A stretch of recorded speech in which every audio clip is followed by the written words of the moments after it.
Fauci said a couple of weeks ago that he had nothing to do with school closures. You may remember this.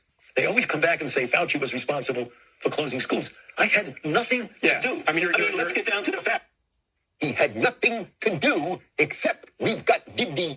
If we get community-based cases throughout various parts of the country, then you use that information to make the decision if they're going to do what you said, which is do this kind of social distancing. Yeah. That includes teleworking, closing schools, etc. By the time we get to the fall, that we will have this under control enough that it certainly will not be the way it is now, where people are shutting schools. My optimistic side tells me that we'll be able to renew to a certain extent, but it's going to be different. Remember now, because this is not going to disappear.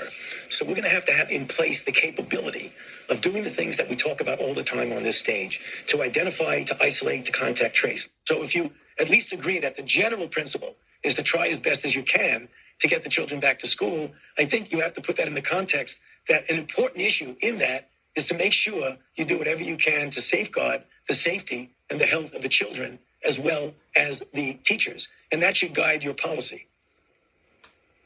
See, as a father, if I could just say, I would be delighted to send my kids back to school. I mean, remote learning is horrible, especially for younger kids. It's just not the way that kids are supposed to learn.